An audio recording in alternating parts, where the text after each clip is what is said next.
جی جناب، تمام جو لوگ اس وقت ٹی وی ون دیکھ رہے ہیں، آپ ہم سے کانٹیکٹ کر سکتے ہیں کالز کر کے. اگر آپ کے کوئی سوال ہے ان کے جواب ہمارے ساتھ یہاں علماء کرام موجود ہیں، ان سے ہم ان کے جواب لیں گے. اس کے علاوہ سوشل میڈیا کے ذریعے بھی میرے پاس کچھ سوال آئے ہیں، وہ بھی پوچھوں گی.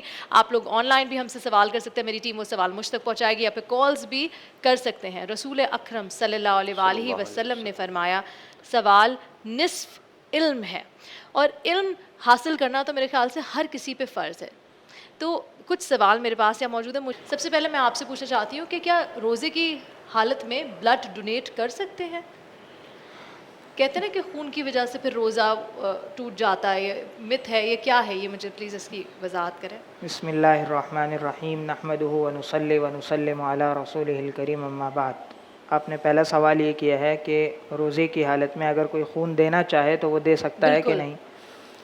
تو اس کا جواب یہ ہے کہ خون دینا جائز ہے. اور دیکھیں، فطر کا جو تعلق ہے، روزہ ٹوٹنے کا تعلق ہے، اس میں ان چیزوں سے جو اندر جاتی ہیں، جیسے غذا ہو گئی یا کوئی دوائی ہو گئی، یہ ایک چیز ہمارے بدن سے نکل رہی ہے. اوکے. تو اس سے جو ہے وہ روزہ نہیں ٹوٹے گا خون دینے سے. البتہ اگر کسی کو اتنی کمزوری ہو جائے خون دینے کی بنا پر کہ وہ روزے کو اپنے وقت تک قائم نہ رکھ سکتے، اس کو جوس یا کوئی ایسی چیز کی ضرورت پڑے، یا پھر کوئی اور ایسی کمزوری کی وجہ سے وہ اپنا روزہ برقرار نہ رکھ سکے، تو پھر اس کو چاہیے کہ روزے میں خون نہ دے، روزے کے بعد خون دے. بات ہے بالکل صحیح. یہاں میرے پاس یہ سوشل میڈیا پہ تمام جو لوگ ہیں ان کے ہیں، کہتے ہیں کہ اگر کسی وجہ سے روزہ ٹوٹ جائے تو کیا آپ کو افطار نہیں کرنا چاہیے؟ کیا وہ روزہ کاؤنٹ ہوتا ہے، یا ٹوٹ گیا تو بس ٹوٹ گیا؟ نہیں، اگر روزہ ختم ہو گیا تو وہ تو ختم ہی ہو گیا، لیکن بہتر یہ ہے کہ آپ افطار تک کھانے پینے سے پرہیز کریں. اور اگر باقی اللہ نہیں، اگر ٹوٹ گیا تو وہ تو ختم ہو گیا، پھر آپ کو اس کی قضا کرنی ضروری ہے. بالکل ٹھیک ہے. اچھا علامہ صاحب، مجھے بتائیں کہ کافی دفعہ ہوتا ہے، جیسے کہ یہی سوال کو میں آگے بڑھاؤں گی، کہ وہ ہوتا ہے نا کہ آپ کہتے ہیں کہ جو روزہ ہے اور تمام معاملات ہیں اللہ اور اس کے بندے کے بیچ میں ہے. تو کافی دفعہ لوگ ایسے کرتے ہیں کہ اگر روزہ ٹوٹ جاتا ہے کسی بھی وجہ سے تو پھر وہ کھانا نہیں کھاتے، وہ انتظار کرتے ہیں کہ چلو افطار ہوگی تو میں افطار پہ ہی کھاؤں گا، اور مجھے اللہ تعالیٰ ڈیسائیڈ کرے گا یہ روزہ ہوا کہ نہیں. تو پھر اس کی کیا آپ وضاحت کریں؟ نہیں، دیکھیں، بنیادی طور پہ تو یہ جو بات ہے نا، یہ بات ہی غلط ہے کہ میں جانتا ہوں. صحیح. اگر آپ کا روزہ ٹوٹ گیا تو آپ پہلے اس بات کو تسلیم کریں کہ میرا روزہ ٹوٹ گیا ہے.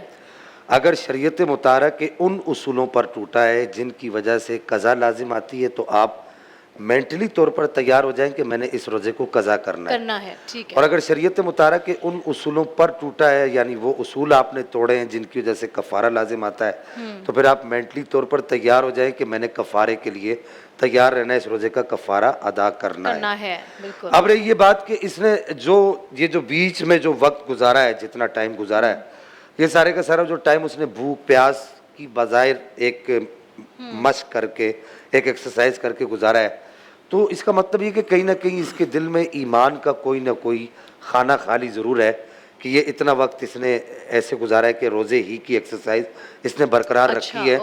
تو وہ کہیں نہ کہیں اس کے دل میں کئی خلج یہ واقعی ہے کہ یار کاش میرا روزہ ہوتا. اچھا، اب یہاں پر صوفیہ یہ کہتے ہیں کہ ایسا آدمی جو اس پچھتاوے کو اپنے ساتھ جوڑ لیتا ہے، بڑی عام بات ہے کہ جو بات آپ نے جس بات کی طرف اشارہ کیا ہے کہ اگر روزہ ٹوٹ گیا اور اس کو ایک پچھتاوا ہوتا ہے اور وہ اس پچھتاوے کے نتیجے میں اتنی دیر بھوکا رہتا ہے، پیاسا رہتا ہے، تو اللہ تعالیٰ اس کی اس بھوک پیاس کا اس کو اجر ضرور عطا فرمائے گا کہ میرے بندے کے ساتھ اس کی ایک طبعی حاجت کی وجہ سے مشکل آئی تھی، اور اس نے اس طبعی حاجت کی وجہ سے اس مشکل کو برداشت کرنے کے بعد بھی روزے کی جو ایک ایکسرسائز ہے اس نے اس کو نہیں توڑا، تو اس کو اجر اس کا ضرور ملے گا.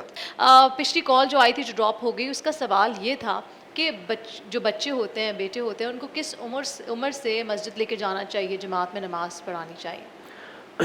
بسم اللہ الرحمن الرحیم نحمدہ ونصلی علی رسولہ الکریم اما بعد.